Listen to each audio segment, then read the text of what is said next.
Hello everyone, welcome back to my channel Medhasvi Commerce Classes.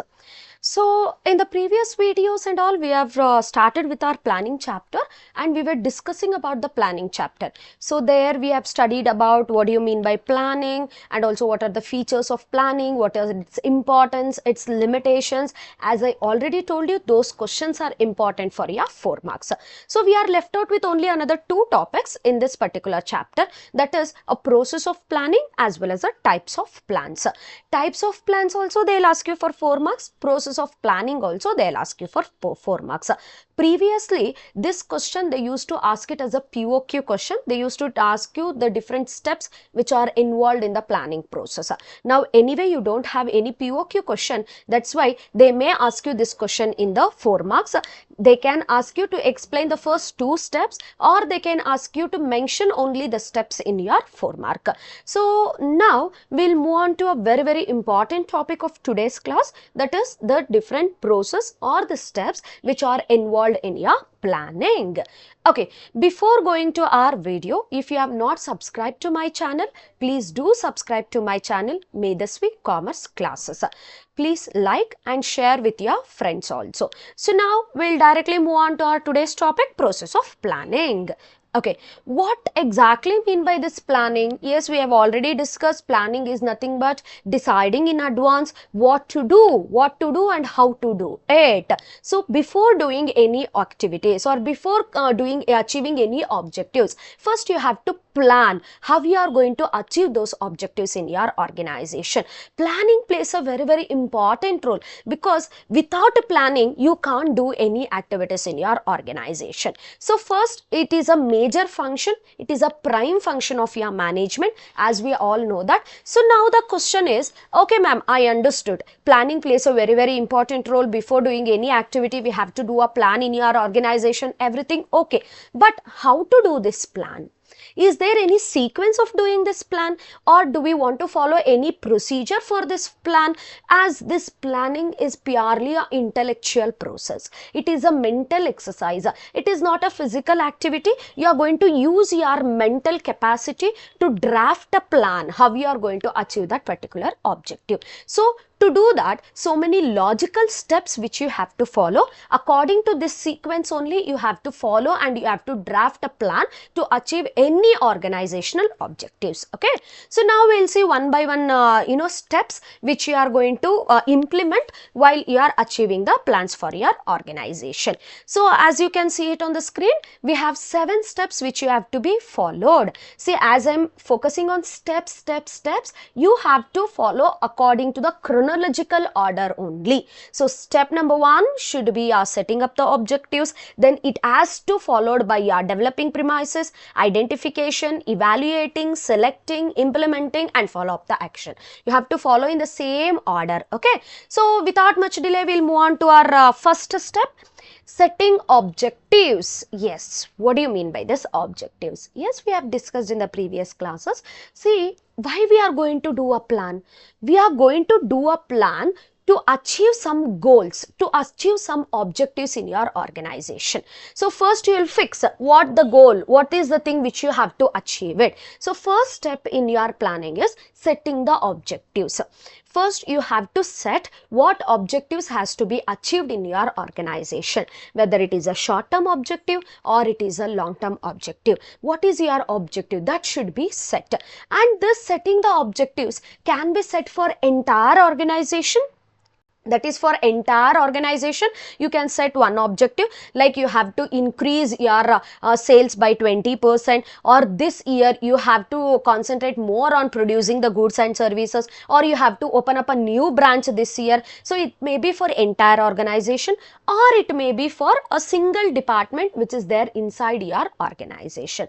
Like it may be reducing the cost which you are giving it for the cost department, the activity or the objective of reducing a cost of production and all. So objectives can be set for entire organization or it can be set for single department inside your organization.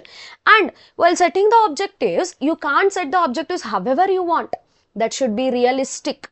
Realistic in the sense which you can achieve it. Ma'am, I am going to set a objective that I am going to, open a branch, I am going to open a branch in somewhere in the sea, or I am going to open a branch in sky. Like this objectives, whether it is realistic, can you achieve such type of objectives? No. Whatever the objectives you are going to set, that should be very much realistic, and it can be achievable. The objectives can be achievable. That type of objectives only you should set. It is not like if you can't achieve it, if you keep that objective as a goal, then what is the use of it? Like for example, ma'am, as we are a second PUC student, I have set a objective of securing 105% in my second PUC examination. Can you achieve that? Is it a realistic and it can be achievable? No, right? Max to max you can secure 100%, right? Can you secure more than that? Highly impossible. So in the same manner, in your organization also, when you are going to set the objective, you have to keep it in your mind. The objectives can be measurable, it should be realistic, and it should be achievable also. So after setting the objectives, okay ma'am, I have completed, I have set the objectives. Yes, completed. This point is completed. Now next one is developing the premises. After the first point setting the objectives, now we will come to the second point, developing the premises. Ma'am, what is this developing the premises, ma'am? See, for what you are going to plan? You are going to plan to achieve those things which you have to achieve it in the future. For future things only we'll do a plan. As we all know that future is always uncertain. Yes, clear. Future is always uncertain, which you can't predict what is going to be happen in the future. So when you are going to plan it for the future, you have to make some assumptions about the future. That assumptions are called as your premises. They'll ask you for 2 marks also. Premises is nothing but the assumptions which you are going to achieve it, or which you are going to do it for the future. Assumptions for future purposes. What and all assumptions you have to do it, ma'am? See, like for example, if in case the tax rates is going to increase or tax rates is going to decrease, you have to keep those things in your mind, right? If your interest rates has been increased or interest rates has been decreased, that things you have to keep it in your mind. And if there is a inflation rates, or it may be a demand for product, if the demand for product will increases or decreases, so certain assumptions you have to keep it in your mind, and you have to draft a plan in such a manner that which should come within this assumption only. So you have to prepare some assumptions about the future. That is called as your developing premises. Next, after developing the premises, the third step is identifying the alternative courses of action. See, to do any activity, to achieve any objective in an organization, there will be a different methods of achieving that objectives.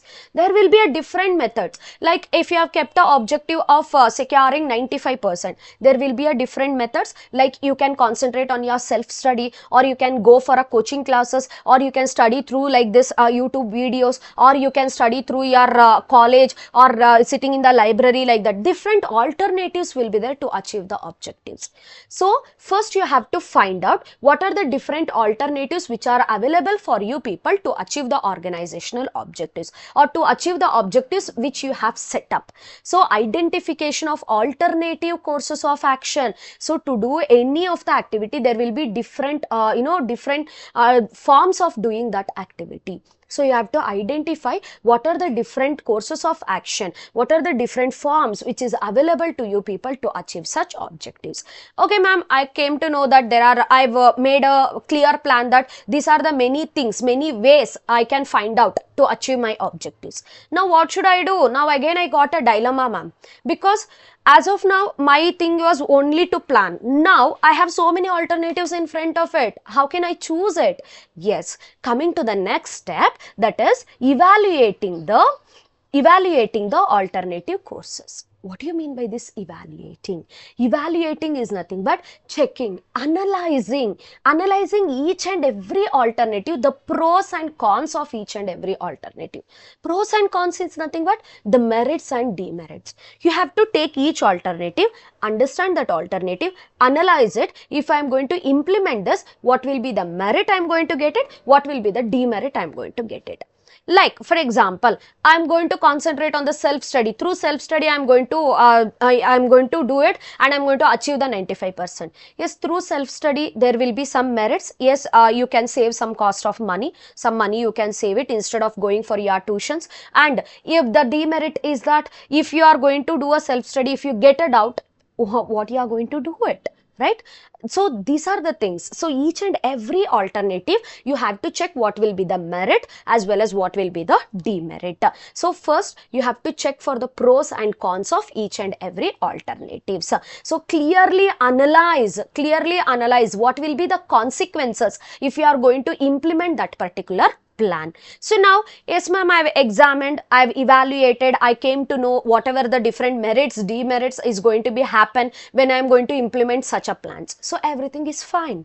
Now, next step is selecting an alternative. You have to select the alternative. Best alternative, you have to select it. Yes, you have decided what you are going to do it, what is the objective you have to achieve it in your organization. So for that you have made so many different alternatives in front of it, and all those alternatives you have analyzed and you have observed, you came to know the pros and cons, everything. Now you have to select the best alternative for it. So ma'am, how to select the best alternative? Every alternative is having its own merits and demerits. Yes, so you have to check that which alternative is very much feasible to you. Which feasible is nothing but which is very much properly, which is very easily, our practicability is there. Practically you can implement that alternative. And one more is which is having a less negative consequences, less negativity or less demerits. That type of objectives you have to find it out. Selecting the best alternative out of those alternatives which is having a less demerits, and where you are going to get more benefit while implementing that plan, as well as which is feasibility to implement to you people. Feasibility in the sense the cost effective you have to consider, and practicability of that plan you have to consider, that alternative you have to consider. So keeping it in your mind, you have to select the best alternative. After selecting the best alternative, next you have to implement the plan. Ma'am, what do you mean by this implementing? Now your real step is going to start. Whatever you have planned, you are going to put that plan into action. Ma'am, I have planned everything, ma'am, I am not going to implement it. You can't achieve the organizational objectives, you can't achieve any of your objective. So first you have to implement those plans. Put your plan into action. This is the place where a different functions of your management will come into a light. So here you have to implement the plan for that different, whatever the materials or whatever the things, machineries, everything you want, you are going to organize those things. You are going to recruit the employees for doing your production purposes or like this. So you have to, whatever the plan you have done, you have to implement that plan in your organization. After implementing the plan, next, ma'am, I've implemented, I've done everything my part, I've implemented the plan also. Now the rest of the thing left to God. No, it is not like that. So after implementing the plan, you have to follow up. You have to follow up the action. What do you mean by this follow up? See, follow up is the last step in your planning process. Ma'am, what exactly mean by this follow up, ma'am? See, follow up of action is nothing but whatever the plan you have made, whatever the plan you have implemented to achieve that organization objectives, you have to check whether it is going on according to your plans or not. Whether the work is completing or work is completed according to the plans or not. If there is any demerits or any deviations, then you have to see where you have went wrong. Any differences are there where you have to check where you have went wrong, so that you are going to correct the deviations and you are going to have a good plan to achieve that particular organizational objective. See, first you have to set the objectives, then assume what is going to be happen in the future, identify the different alternative courses and evaluate all the different alternatives, select the best alternative, implement the plan and follow up the action. Everything is going on smoothly or not, everything is going on according to the plans or not. By this, we are going to complete with the planning process. See, planning is not just only like you are going to plan for some activity, but you have to implement that as well as you have to follow that whether everything is going according to the plans or not. That is very, very important. Hope so you people have understood with the different process of planning. As I already told you in the starting of this video, planning, the first two steps. They are going to ask you for 4 marks. They explain your first 2 steps of your planning process, or they can ask you this entire the process for your 4 marks. Only the steps they can ask you for 4 marks. So it is very, very important, the process of planning. And as you all know that the notes of this particular topic will be available in your description box. So you can go to that and you can download the notes, which will be very much helpful for you people to write up in your examination. Okay, hope so you people have understood with today's concept. So when they ask you process of planning, understand carefully. You don't by heart the things, you just understand this in the form of a story. That will be very much helpful for you people to write it in your examination. Okay, and thank you. We are going to meet you back with another one video, types of plan. Until then, stay tuned to my channel. Bye bye.